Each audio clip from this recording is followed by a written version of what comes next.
ஆனா ரீசெண்டா ட்ரெண்ட் ஆன இந்த ஒரு சாங்ல வேற 2 சாங்கோட டியூன் இருக்கிறத எத்தனை பேர் நோட் பண்ணீங்கன்னு தெரியல. என்னன்னா 2007 முதல் கனவே படத்துல ஸ்ரீகாந்த் தேவா கம்போஸ் பண்ண இந்த சாங்கை கேட்டிருப்பீங்க. இந்த சாங்கோட சரணத்துல இப்படி ஒரு லைன் வரும். இதுக்கு ஏ ஆத்தா சாங்கோட சரணத்துல வர இந்த லைனோட டியூனை யூஸ் பண்ணிருப்பாங்க.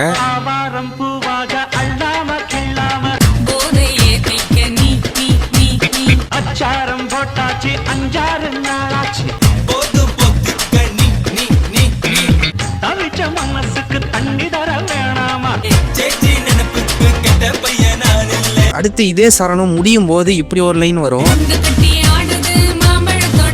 இந்த லைனுக்கு குன்றத்திலே குமரனுக்கு சாங்ல வர இந்த லைனோட டியூனை யூஸ் பண்ணிருக்காங்க.